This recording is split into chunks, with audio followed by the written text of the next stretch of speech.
আমি মীর আহসান আপনাদের সকলকে আমন্ত্রণ জানাচ্ছি আমাদের নিয়মিত আয়োজন নিউজ শো নির্বাচিত খবরে। আজ দিনভর যে প্রধান খবর আলোচনার খোরাক জুগিয়েছে, যে খবরগুলো ভীষণ রকম জনগুরুত্বপূর্ণ, তেমন কিছু নির্বাচিত খবর ও খবরের নির্মোহ বিশ্লেষণ নিয়ে আমাদের এই আয়োজন। আর আজ আলোচনার জন্য পুরো সময় জুড়ে আমাদের সাথে স্টুডিওতে আছেন জ্যেষ্ঠ সাংবাদিক জনাব মুস্তফা ফিরোজ। মুস্তফা ফিরোজ, আপনাকে স্বাগত জানাচ্ছি। একই সঙ্গে এই আলোচনায় আমাদের সাথে আছেন ডিবিসি নিউজের সম্পাদক জনাব লোটন একরাম। লোটন একরাম, আপনাকেও স্বাগত। এরাতে আপনি আমাদেরকে সময় দিয়েছেন। এছাড়াও এই আলোচনায় নানান সময় একাধিক অতিথি আমাদের সাথে যোগ দেবেন, জানাবেন মতামত, করবেন বিশ্লেষণ। সুইজারল্যান্ডের ব্যাংকগুলোতে বাংলাদেশিদের জমা অর্থ এক বছরের ব্যবধানে প্রায় ৪১% বেড়ে ১২,৬০০ কোটি টাকা ছাড়িয়েছে। সুইস ন্যাশনাল ব্যাংকের বার্ষিক প্রতিবেদনে বলা হয় ২০২৫ সালের শেষ দিকে বাংলাদেশিদের এই অর্থ জমা হয়। আশা করা হয়েছিল ২০২৪ সালের ৫ই আগস্ট আওয়ামী লীগ সরকারের পতনের পর দেশ থেকে অর্থ পাচার কমবে, কিন্তু প্রশ্ন হলো, এই হিসেব কি প্রমাণ করে অন্তর্বর্তী সরকারের শেষ সময়েও অর্থ পাচার কমেনি? কেন সুইস ব্যাংকে টাকা রাখতে চায় বাংলাদেশের বিত্তশালীরা? সুইস ব্যাংকে টাকা রাখা মানেই কি সব অর্থ পাচার করা? এছাড়াও আজকের নির্বাচিত খবরে বাংলাদেশ ব্যাংকের রিজার্ভ চুরি ঘটনায় তৎকালীন গভর্নর আতিউর রহমান সহ দেশি বিদেশি ৬৪ জন ব্যক্তিকে অভিযুক্ত করে সিআইডির খসড়া অভিযোগপত্র ও প্রধানমন্ত্রী তারেক রহমানের আসন্ন বিদেশ সফরের প্রসঙ্গটিও আনতে চায়। তবে শুরুতেই সুইস ব্যাংক প্রসঙ্গ। সুইজারল্যান্ডের ব্যাংকগুলোতে বাংলাদেশিদের জমা অর্থ এক বছরের ব্যবধানে প্রায় ৪১% বেড়ে ১২,৬০০ কোটি টাকা ছাড়িয়েছে। বৃহস্পতিবার প্রকাশিত সুইস ন্যাশনাল ব্যাংকের বার্ষিক প্রতিবেদনে এই তথ্য জানানো হয়। প্রতিবেদনে বলা হয়েছে ২০২১ সালের পর গত বছরেই সর্বোচ্চ অর্থ জমা হয়েছে। ব্যক্তি, প্রতিষ্ঠান, বাংলাদেশ ব্যাংক এবং বিদেশে বসবাসকারী বাংলাদেশিদের বৈধ আমানতও এতে অন্তর্ভুক্ত। তবে সুইস ব্যাংকে থাকা সব অর্থই পাচার করা নয়। আমরা আলোচনায় ঢুকে যেতে চাই।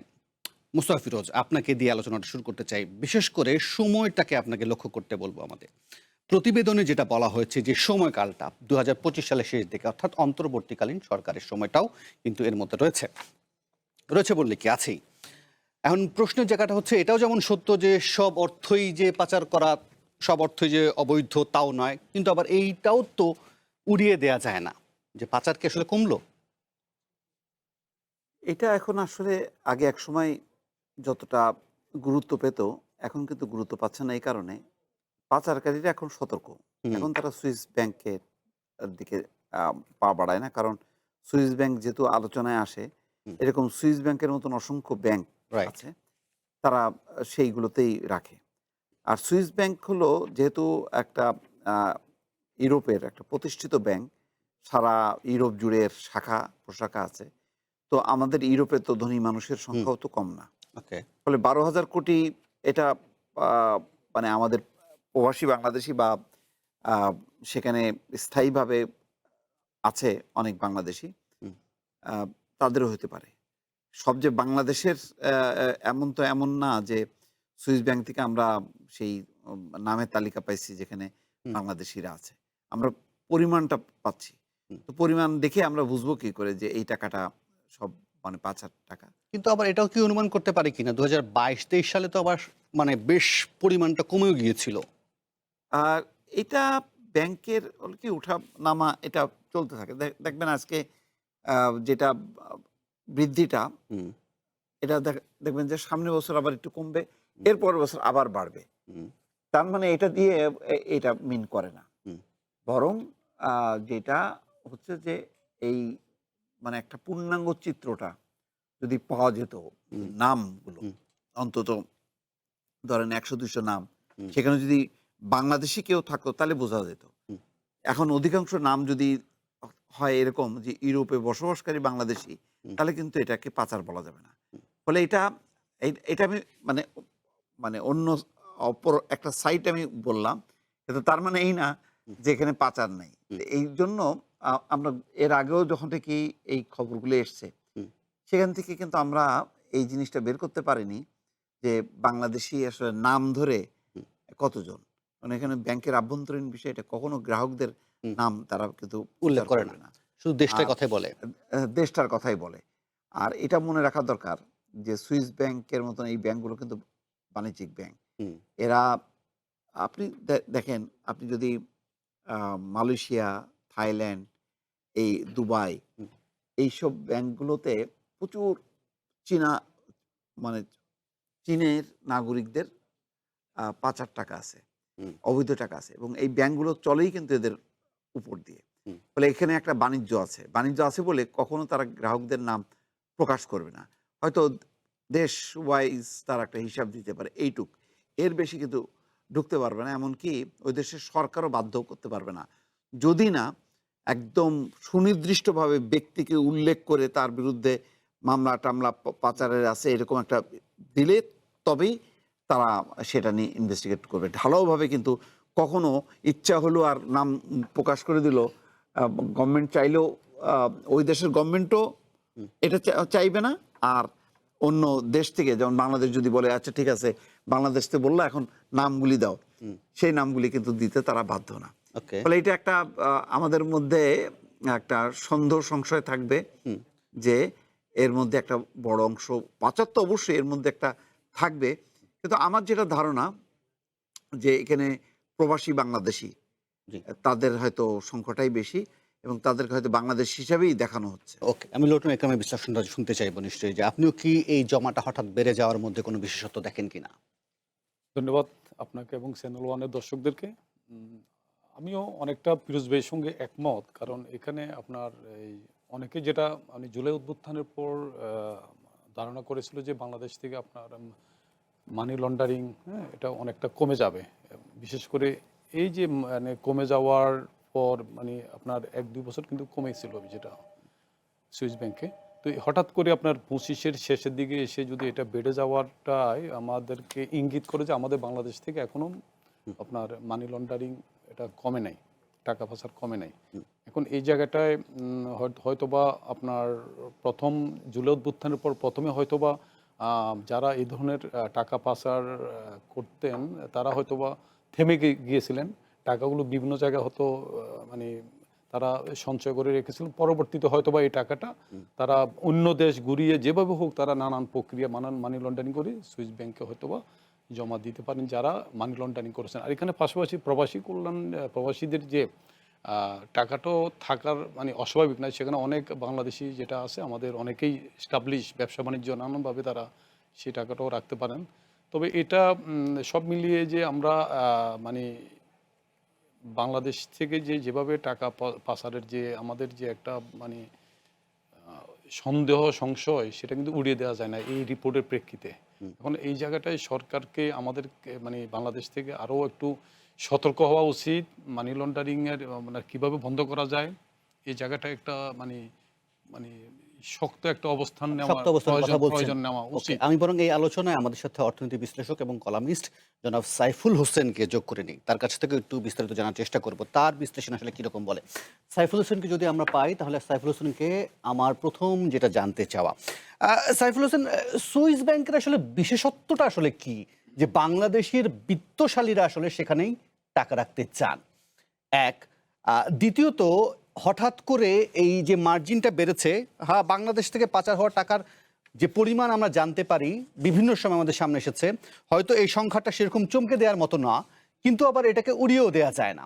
ফলে এটার মধ্যে কোনো বিশেষত্ব পাওয়া যায় কিনা যে আসলে এর মধ্যেও পাচারের যে বিষয়টি অনেক সময় ধরে আছে, সেটা আসলে প্রতিফলিত হয় কিনা? এবং একই সঙ্গে ২০২৫ এর শেষ দিক, টাইম ফ্রেমটাকেও আপনাকে একটু কাউন্ট নিতে বলব। কারণ সেই সময়টায় বলা হচ্ছিল যে আসলে খুব একটা ভালো সিস্টেমের মধ্য দিয়ে চলছিল। আদৌ কি সেটা হলো? ভবিষ্যৎ হোক নিরাপদ, বিনিয়োগ হোক বিশ্বস্ত, আর আমার পছন্দ সল্ট বে।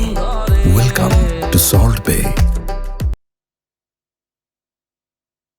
থ্যাংক ইউ ভেরি মাচ আমাকে সংযুক্ত করার জন্যে এবং এই বিষয়ে আমাকে কথা বলার সুযোগ দেওয়ার জন্যে।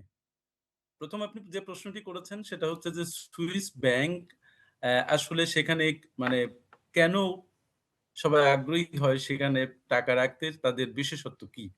সুইস ব্যাংকে বলা হয় যে সেফ হেভেন বলে কিছু জায়গা আছে তার মধ্যে সুইস ব্যাংক একটা। তাদের ফিন্যান্সিয়াল কমপ্লায়েন্স সেটা নোটেবল এবং তারা একসময় আপনারা জানেন যে তারা তাদের ওখানে বাংলাদেশী বা কোনো দেশের কত টাকা আছে, ইন্ডিভিজুয়ালি কোনো কেউ টাকা রেখেছে নাকি প্রাতিষ্ঠানিক টাকা রেখেছে একসময় আমরা জানতাম না। কিন্তু এখন তারা সেগুলো প্রকাশ করে। তাদের মেইন বিশেষত্ব বাঙালিরা সেখানে টাকা রাখে কারণ তারা মনে করে যে এই খবর বিশ্বের বাংলাদেশীরা বিশেষ করে জানতে পারবে না এবং যে কমপ্লায়েন্স তারা মেইনটেইন করে তারা যদি সেই টাকা ফেরত আনতে চায় তাদের টাকা তারা উঠাতে পারবে। এখন প্রশ্ন হচ্ছে যে ব্যক্তিগতভাবে টাকা রাখছে সেখানে, পাশাপাশি টাকা রাখছে ইনস্টিটিউশনাল টাকা। সেই ইনস্টিটিউশনের মধ্যে কিন্তু ব্যাংকও আছে। আচ্ছা, বাংলাদেশী যারা বিদেশে বসবাস করছেন, আমি আপনাদের আলোচনা শুনছিলাম, মোস্তফা ফিরোজ সাহেবও বলছিলেন যে যারা বিদেশে বসবাস করছেন বাংলাদেশী পাসপোর্ট ধরে অত অনেক বছর যাবৎ বসবাস করছেন, তাদের টাকা এখানে কাউন্টে এসছে। যারা বাংলাদেশ থেকে সেখানে টাকা পাঠিয়েছেন সেটা মানে কাউন্টে এসছে। তারপরে ইনস্টিটিউশনাল অনেক ফান্ড সেখানে আছে সেটা কাউন্টে এসছে এবং ইভেন ব্যাংকের যে নষ্ট অ্যাকাউন্ট মেইনটেইন করা হয় সেটাও কিন্তু এর ভিতরে সংযুক্ত। ফলে আমরা ধরে নেই যে এর একটা মানে সাইজেবল একটা অংশ পাচারের টাকা।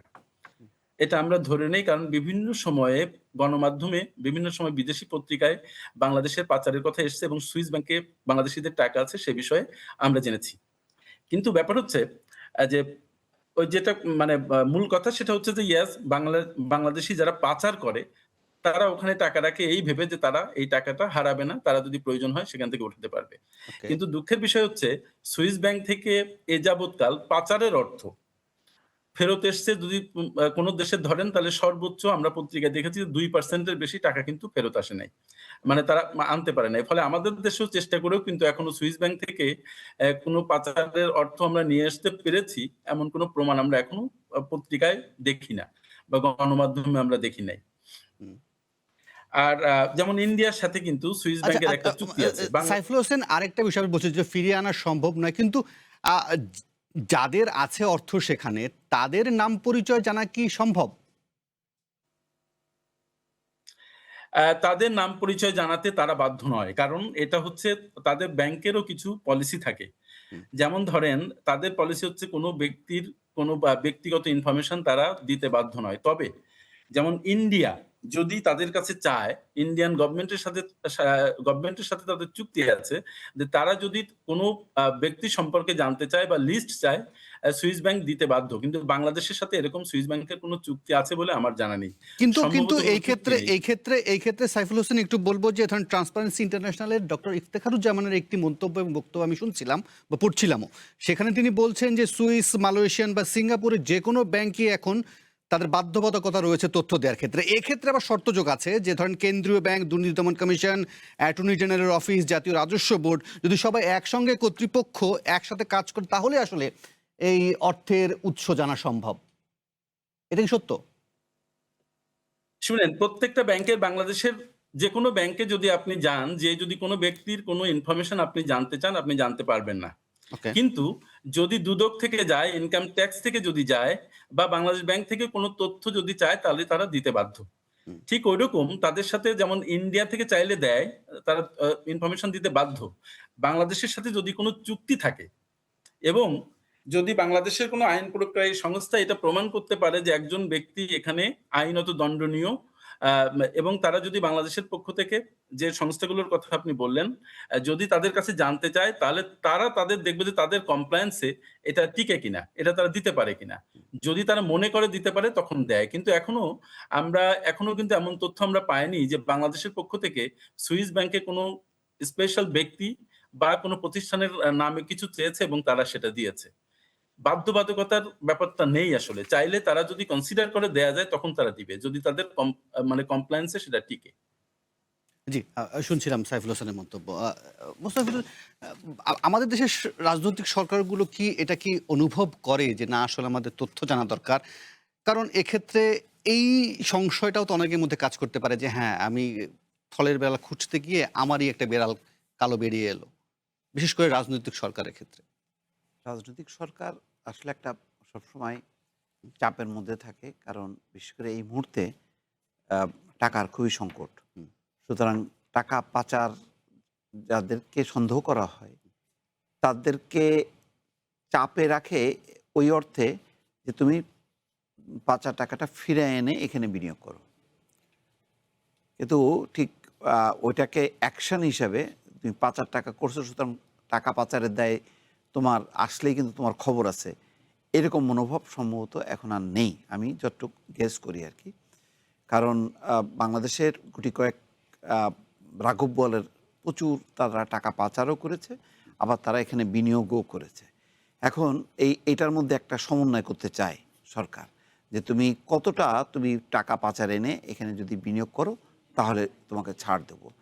ফলে আমরা হয়তো মানে এক সময়ের মানে কি বলে এক নীতিগত অবস্থান থেকে বা 5ই আগস্টের পট পরিবর্তনের গণঅভ্যুত্থানের চেতনার আলোকে আমরা যেই অবস্থানটার কথা চিন্তা করছিলাম, আস্তে আস্তে কিন্তু দিন শেষে সরকার কিন্তু সংকটের মধ্যেই পড়ছে। এবং বাংলাদেশের অর্থনীতিটা যেহেতু কালো টাকার উপরে নির্ভরশীল প্রায় 70-80%, সুতরাং পাচার টাকাটাকে উপেক্ষা করতে পারে না। যেটা ক্ষতি হয় সেটা হলো যে টাকা পাচার হয়েছে, ঠিক আছে, সেই পাচার টাকাটা কিভাবে আনা যায়, এই ব্যাপারে হয়তো সরকার একটা উদার নীতির দিকে যাচ্ছে।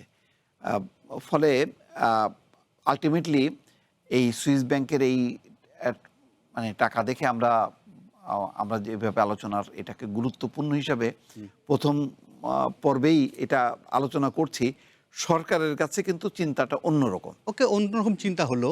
আপনি বলছিলেন যে গন্তব্য তো আরও বদলেছে। আপনি বলতে পারেন দুবাইয়ের কথা, পানামা সহ বিভিন্ন দেশ আছে, আইল্যান্ড আছে, সেখানকার বিষয়গুলো তো সেগুলোও তো নিশ্চয়ই গুরুত্বপূর্ণ। প্রশ্নের জায়গাটা হচ্ছে যে রাজনৈতিক সরকারগুলো তো আসলে নানান ধরনের মানুষকে নিয়ে সমন্বয় করে তারা দল গঠন করে, সরকার গঠন করে, সামনে আগায়। ফলে কোনো না কোনো একজন তো থেকেই যায় দলের ভেতর থেকে, যে নামটা সামনে আসলে তিনি বিব্রতকর অবস্থায় পড়েন। আপনি যদি এর আগে পানামা সহ অন্যান্যগুলো ক্ষেত্রেও চিন্তা করেন, ফলে সে কি আগ্রহী হয় আদৌ যে না আমি খুঁজবো আসলে আমার দেশের অর্থ কোথায় কোথায় গেল, আমি নাম ঠিকানা জানতে চাইবো? কঠিন। আপনি দেখেন, এটা তো সত্য কথা, গত 18 মাসে মানে ইউনূস সরকারের সময় প্রচুর কিন্তু চেষ্টা হয়েছে।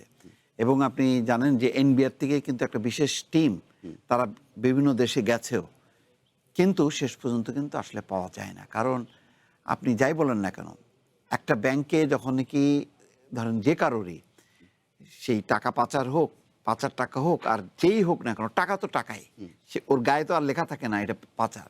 তো সে এটা ব্যাংকগুলো মনে করে আমার অ্যাসেট, আমার আজকে মনে করেন মানে 20 বিলিয়ন আমার ব্যাংকে আছে, আমি এখানে 20 বিলিয়নতে 1 মিলিয়ন আমি ছাড় করতে চাই না, কারণ তাকে আবার অন্য ব্যাংকের সাথে কম্পিটিশন করতে হয়।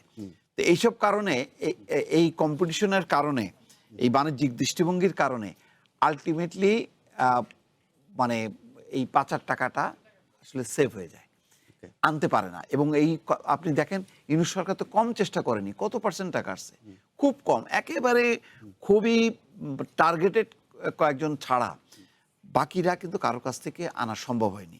বরং যেটা শেষের দিকে এখন যেটা হচ্ছে, বা ইউনূস সরকারের শেষের দিকেও যে চিন্তাটা আসছে, যে যাদের হাতে বিপুল পরিমাণ টাকা আছে বিদেশে, তাদেরকে একটা ছাড় দেয়া, যাতে তারা সেই টাকাটা দেশে এনে বিনিয়োগটা করে, তাহলে সরকার এটাকে ওভারলুক করবে।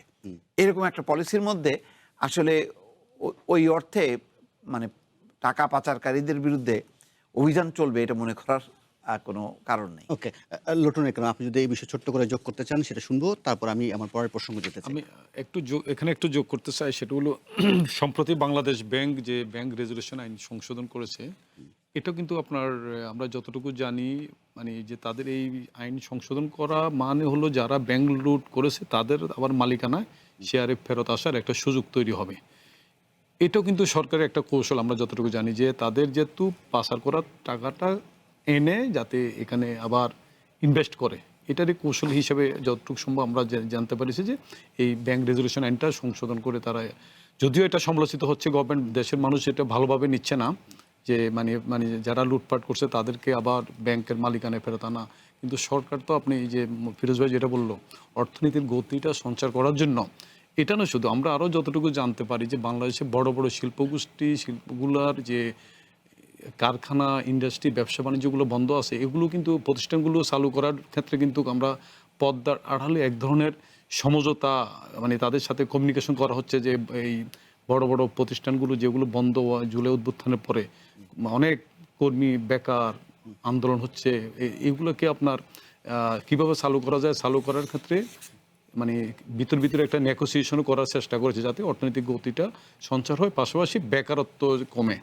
এখন সরকার যেটা ফিরোজ ভাই যেটা বলছেন যে মানে এই যে মানে আপনার অর্থনীতির যে খারাপ অবস্থা, এই খারাপ অবস্থা কাটানোর জন্য সরকার কিন্তু আপনার বড় বড় মানে আমরা যতটুকু জানি বড় শিল্পগোষ্ঠী যারা রাজনৈতিক কারণে কিছুটা কোণঠাসা, কেউ জেলে, কেউ দেশের বাইরে, তাদের মানে রাজনৈতিক কারণে তাদেরকে মানে হয়রানি মানে যেটা হওয়ার তো হয়ে গেছে, সামনে তাদের সাথে একটু কিছুটা মনে হচ্ছে নেগোসিয়েশন করে অর্থনৈতিক গতিটা ফিরিয়ে আনার জন্য, সঞ্চার করার জন্য কিন্তু একটা মানে তৎপরতা আছে বলে মনে হচ্ছে। সেটা কি শুভ কোনো তৎপরতা?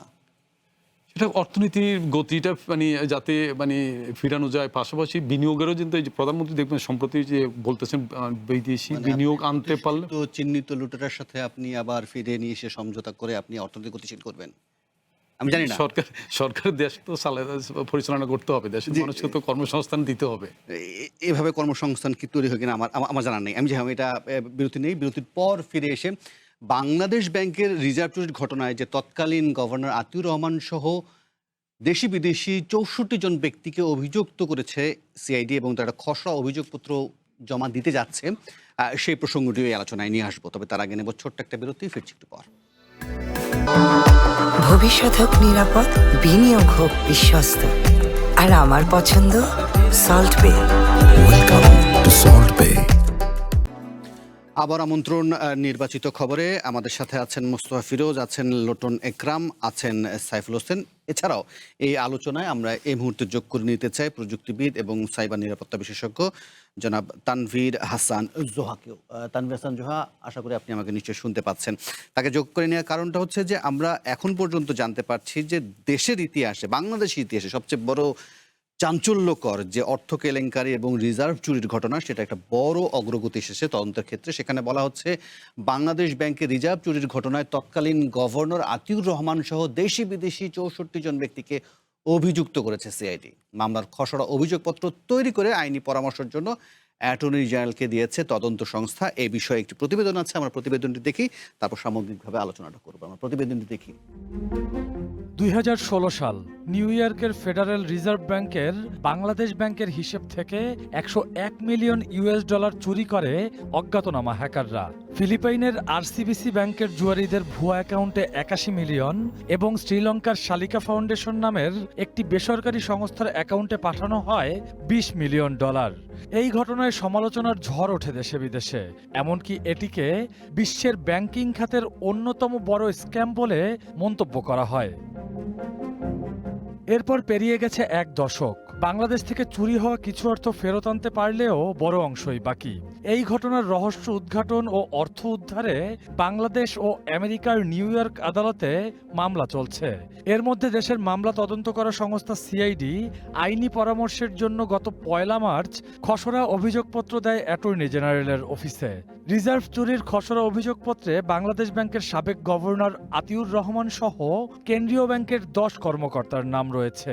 এছাড়া ফিলিপাইনের 36 জন, ভারতের 4 জন, শ্রীলঙ্কার 8 জন, চায়নার 3 জন, জাপানের 1 জন ও উত্তর কোরিয়ার 2 জন নাগরিককে আসামি করা হয়েছে। বাংলাদেশ ব্যাংকের রিজার্ভ চুরির ঘটনার ছায়া তদন্তে সঙ্গী ছিলেন সাইবার বিশেষজ্ঞ তানভীর হাসান জোহা, যিনি বর্তমানে আন্তর্জাতিক অপরাধ ট্রাইব্যুনালের প্রসিকিউটর হিসেবে দায়িত্ব পালন করছেন।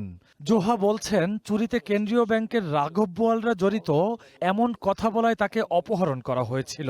অভিযোগপত্রে বাংলাদেশ ব্যাংকের সংশ্লিষ্ট অপারেটরদেরও নাম অন্তর্ভুক্ত করার আহ্বান জানান তিনি।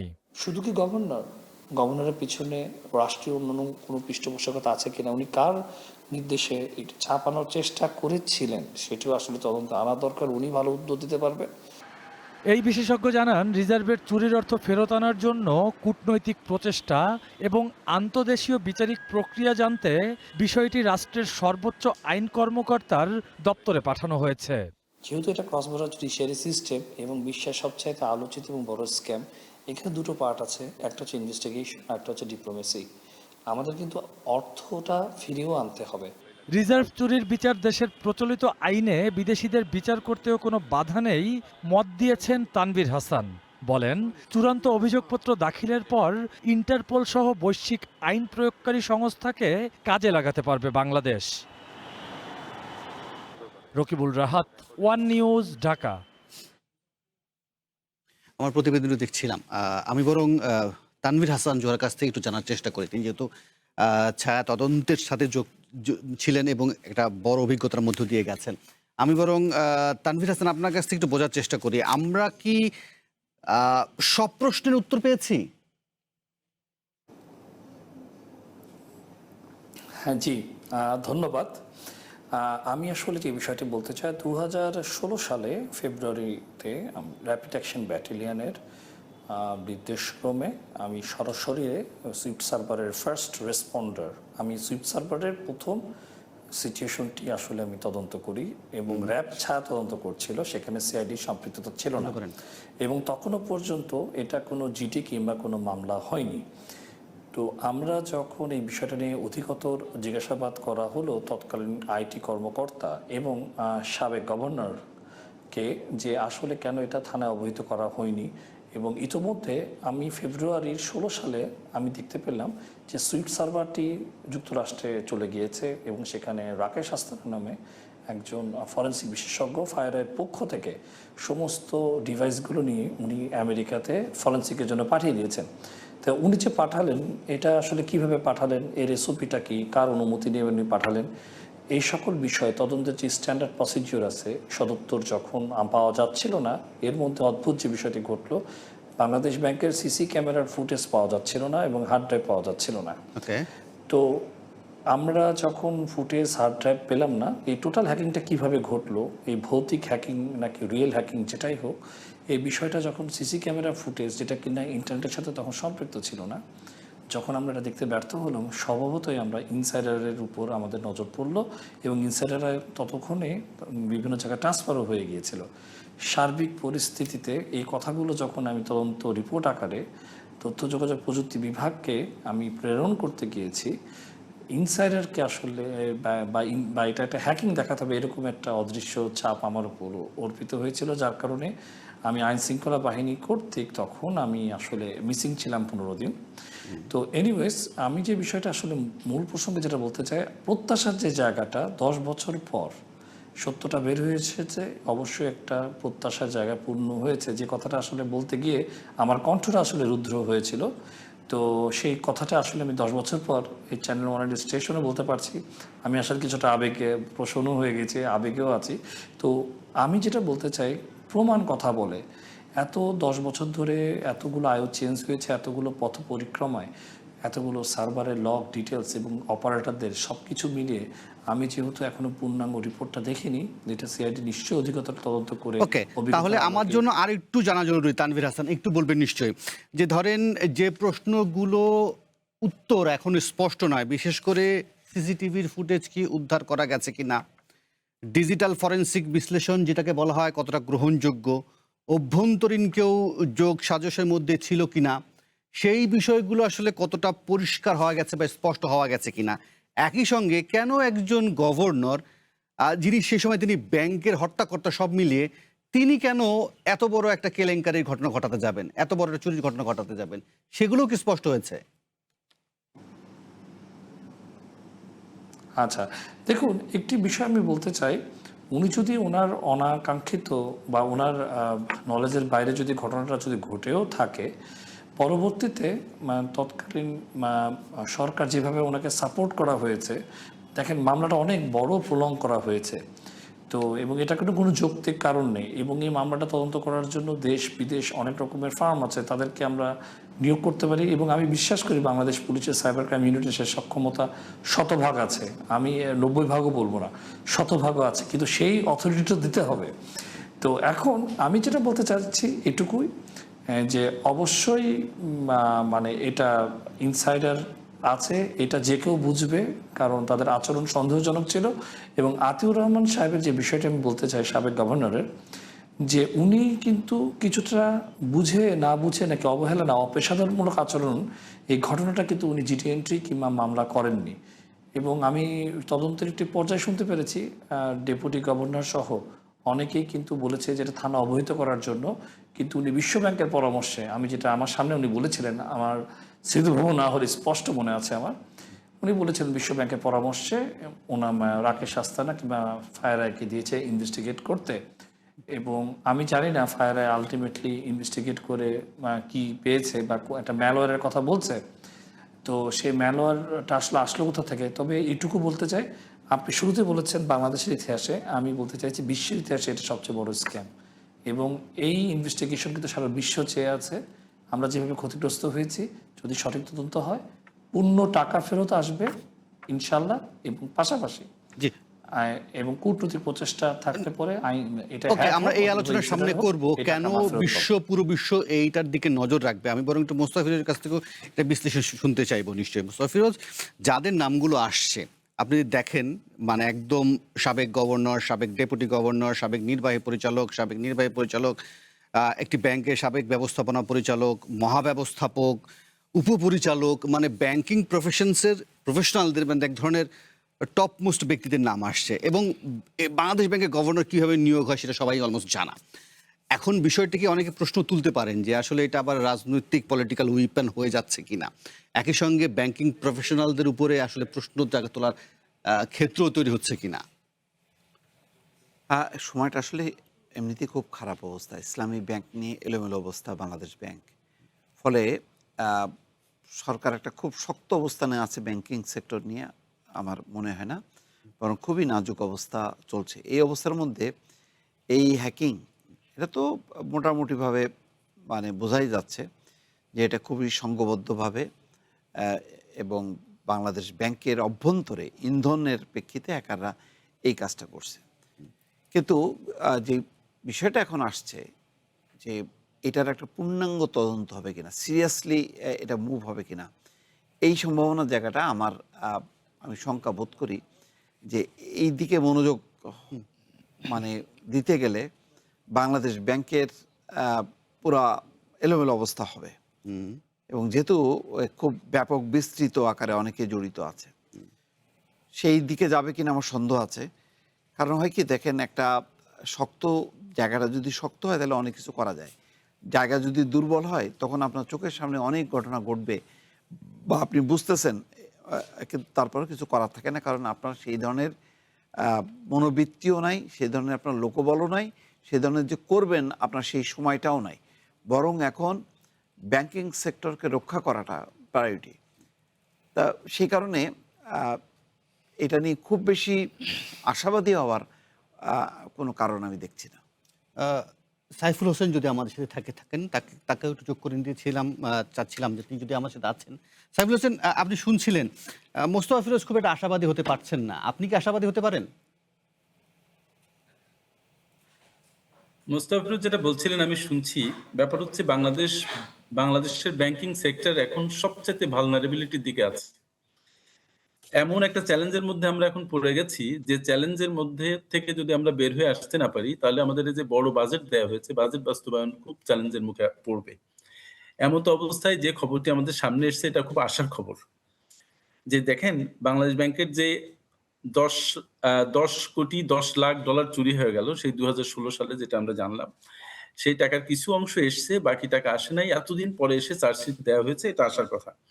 কিন্তু সত্যি বলতে কি, এই টাকা যদি গভর্নমেন্টের আন্তরিকতা এখন থাকবে, কিন্তু শুধু বাংলাদেশ গভর্নমেন্টের আন্তরিকতাই যথেষ্ট নয়।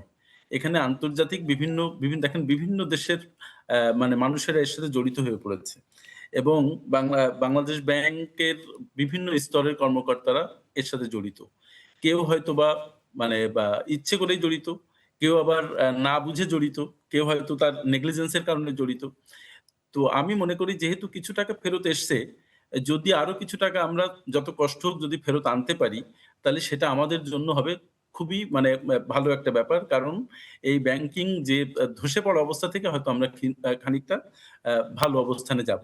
কিন্তু দেখেন, ইসলামী ব্যাংক নিয়ে যেটা শুরু হয়েছে, তারপরে দেশের ব্যাংকিং সেক্টরে এখন 35% এর বেশি ক্লাসিফাইড লোন। তো ফলে আমি মনে করি যে যদি গভর্নমেন্ট এখানে লেগে থাকে সিরিয়াসলি, এবং সব স্টেক হোল্ডারদের সাথে সঠিকভাবে সংযুক্ত থেকে এটার ব্যবস্থা করতে পারে, তাহলে হয়তো পুরা টাকা না হলেও কিছু টাকা আমরা ফেরত পাবো। কারণ সে আশাবাদ আমি ব্যক্ত করতে চাই। কারণ ফেরত পাওয়াটা আমাদের খুব দরকার এই মুহূর্তে বিশেষ করে। জি, অসংখ্য ধন্যবাদ। আমি একটু লটুনে করবো, আপনার একটু বিশ্লেষণ শুনতে চাই। আপনি কি মনে করেন আদালতে টিকবে? এটা খুবই একটি মানে আজকের দিনের জন্য আমাদের জন্য খুব একটা ভালো খবর ছিল। আপনার এই যে চার্জশিটটা দেওয়ার বিষয়টা অনেক দিন পর এটা সামনে আসলো আবার।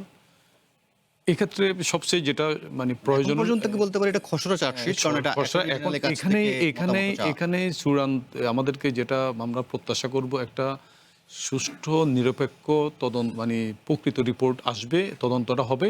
সেক্ষেত্রে আপনার এখানে আমাদের কোন কোন জায়গায় আমাদের প্রবলেম, এখানে কোনো বাংলাদেশ ব্যাংকের কোনো কারিগরি দুর্বলতা ছিল কিনা, এখানে কারো ব্যক্তিগত লাভালাভি লাভের ব্যাপার ছিল কিনা, হ্যাঁ, আর এখানে এমনভাবে আমাদের যে কাজটা নিরপেক্ষ করা উচিত রাজনৈতিক কারণে, যাতে এটা ডাইভার্ট না হয়ে আপনার পদে থাকার কারণে নিরপেক্ষ বা নির্দোষ কেউ হয়তো যাতে দোষী সাব্যস্ত না হয়, এই জায়গাগুলো আমাদের আপনার তদন্তে গুরুত্ব পাওয়া উচিত এবং কি এটা নিরপেক্ষ। আপনার এখানে দেখা যাচ্ছে শীর্ষ সবাই এখানে তাকে অভিযুক্ত করা হয়েছে। এখন এখানে আপনার এমনও থাকতে পারে যে এখানে তো আপনার এই ছোট যারা অফিসার বা এদের কারোর নাম খুব একটা দেখা যাচ্ছে না, যারা টেকনিক্যাল পার্সন, আইটি পার্সন, এখানে কিন্তু ওই ধরনের কর্মকর্তা, ছোট লেভেলের কর্মকর্তা কর্মচারীও থাকতে পারে। আমাদের বিশেষজ্ঞ পাই আমার সঙ্গে মনে হয় মানে বুঝতেছেন এখানে সব পলিটিক্যাল কারণে হইতে পারে শীর্ষ পর্যায়ে, কিন্তু নিচের লেভেলের কারো এখানে আসামি হিসেবে দেখা যাচ্ছে না।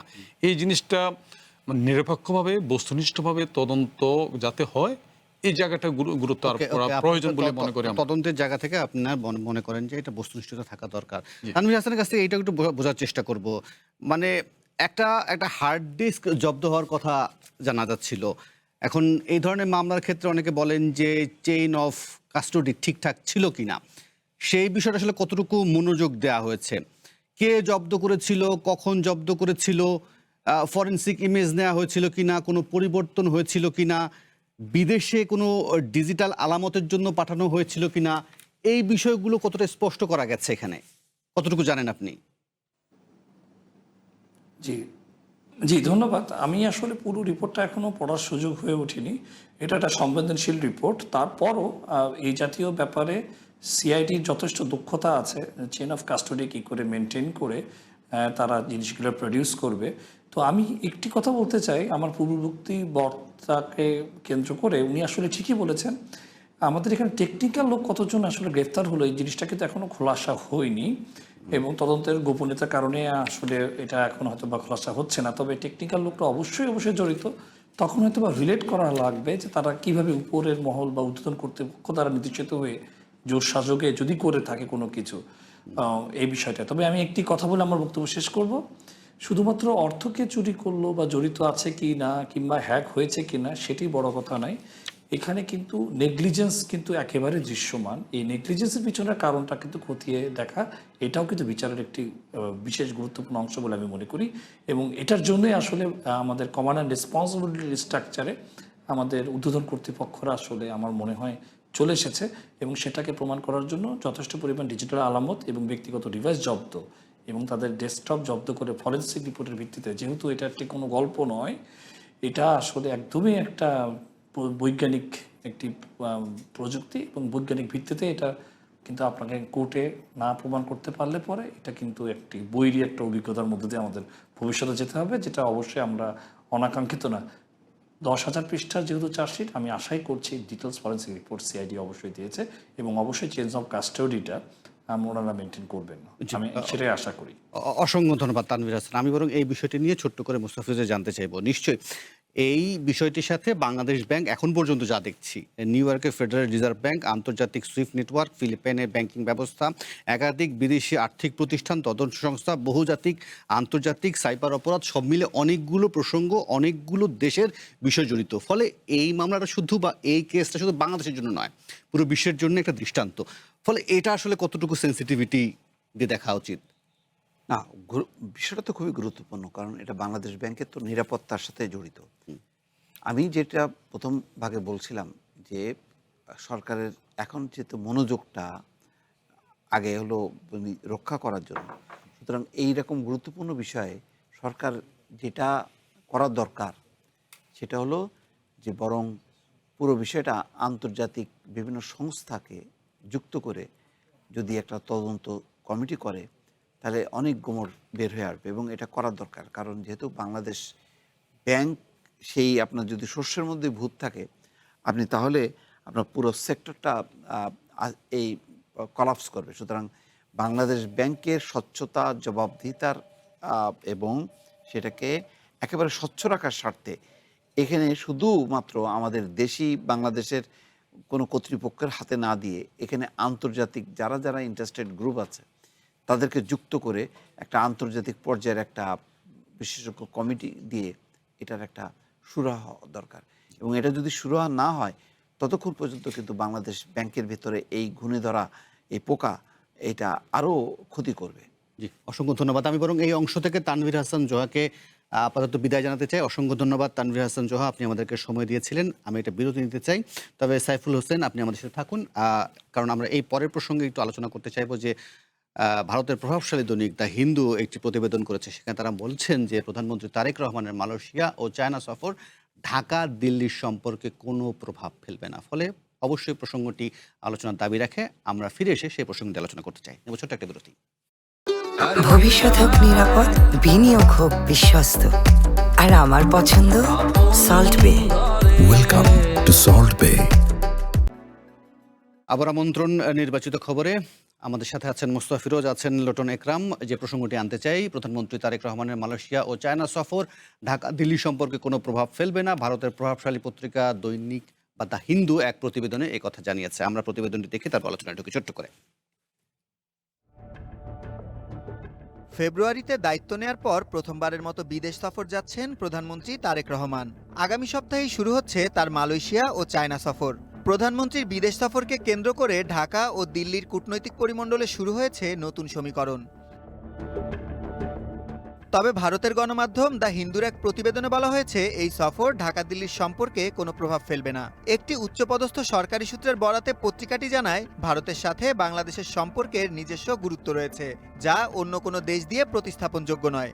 অভিন্ন সীমান্ত থাকা এই দুই প্রতিবেশীর সম্পর্ক সম্পূর্ণ স্বাধীন। 2024 সালের অগাস্টে শেখ হাসিনা সরকারের পতনের পর তৈরি হওয়া টানাপোড়েন কাটিয়ে ইতিবাচক গতি বজায় রাখতে দুই পক্ষই কাজ করছে।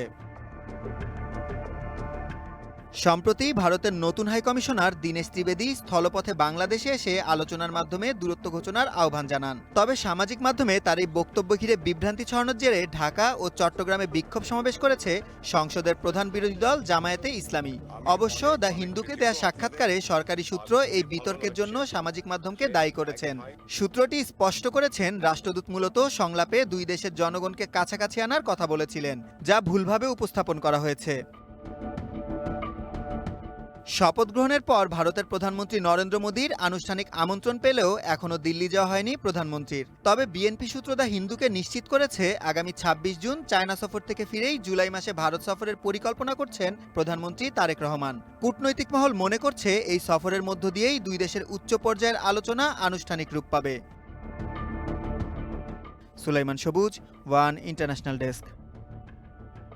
প্রতিবেদন দেখছিলাম মোস্তফা ফিরোজ। ধরেন আওয়ামী লীগ সরকারের পতনের পর ভারতের সাথে বাংলাদেশের একটা কূটনৈতিক সম্পর্ক দূরত্ব আমরা লক্ষ্য করেছে।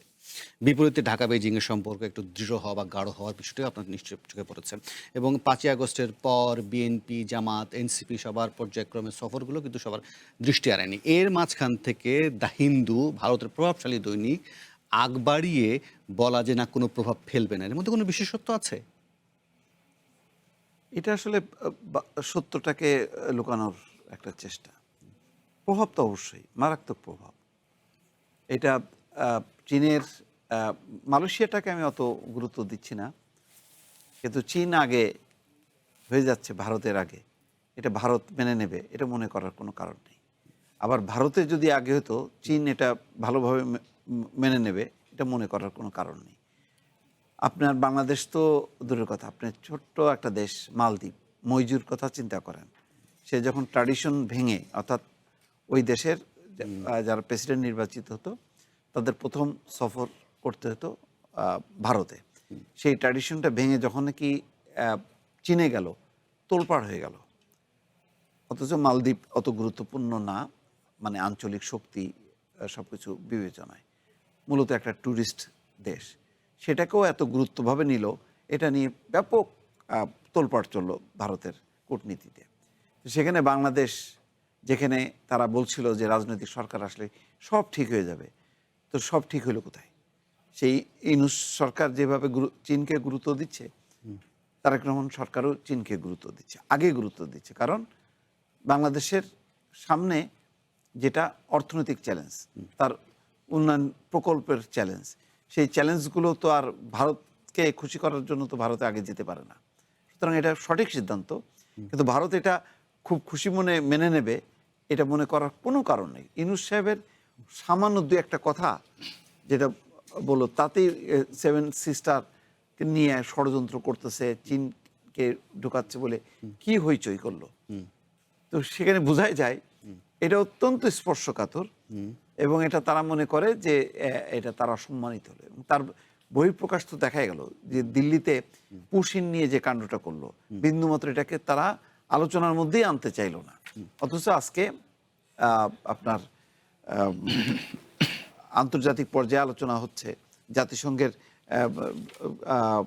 ডুজারিক সম্ভবত তিনি বলেছেন যে এটা দুই দেশে আলোচনা করা উচিত, কারণ এক দেশের নাগরিক আপনি ঠেলে দিচ্ছেন, অন্য দেশ জানেই না যে সেটা কোন দেশের নাগরিক।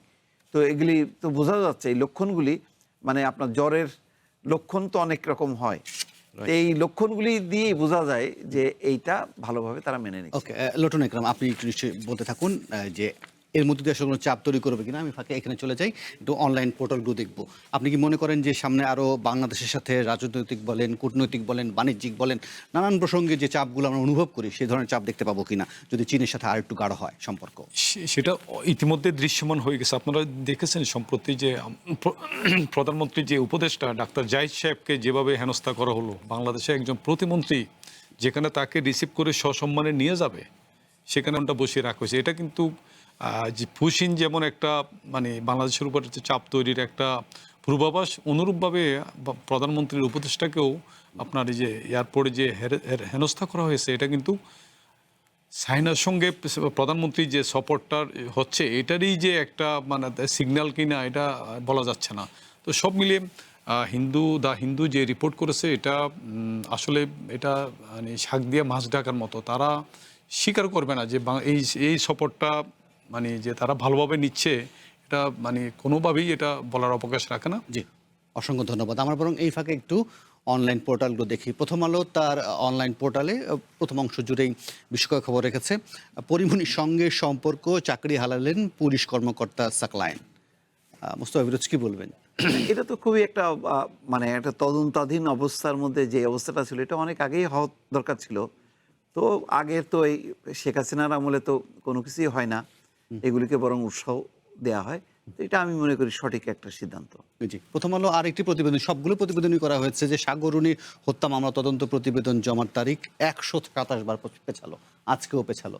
কোনো আশার আলো দেখেন মুস্তফা ফিরোজ? না, কোনো আশার আলো নেই। লোটন একরামও নিশ্চয়ই। এটা হয়তো রাজনৈতিক পট পরিবর্তন হওয়ার পর হয়তোবা এখানে যারা মানে আমরা যতটুকু জানি মানে একটি ইনভেস্টিগেটিভ রিপোর্ট করার জন্য মানে তারা জ্বালানি খাতের বড় ধরনের কোনো একটা কিছু মানে ওনারা হাজব্যান্ড ওয়াইফ দুইজনেই জ্বালানি খাতের রিপোর্টার ছিলেন, সেই ক্ষেত্রে কোনো কিছু ফাঁস করার মানে ফাঁস করলে ক্ষমতাসীন কারো হয়তো মুখ্য সম্মোচন হয়ে যাবে। এই জন্য নাকি আমাদের রিপোর্টিংয়ে যেগুলো আসছে যে, তো যেহেতু আওয়ামী লীগ সরকার আমলে এই ধরনের ঘটনা ঘটছে, এখন বিএনপি সরকার আসছে, হয়তো বা আশার আলো আমরা দেখতেও পারি।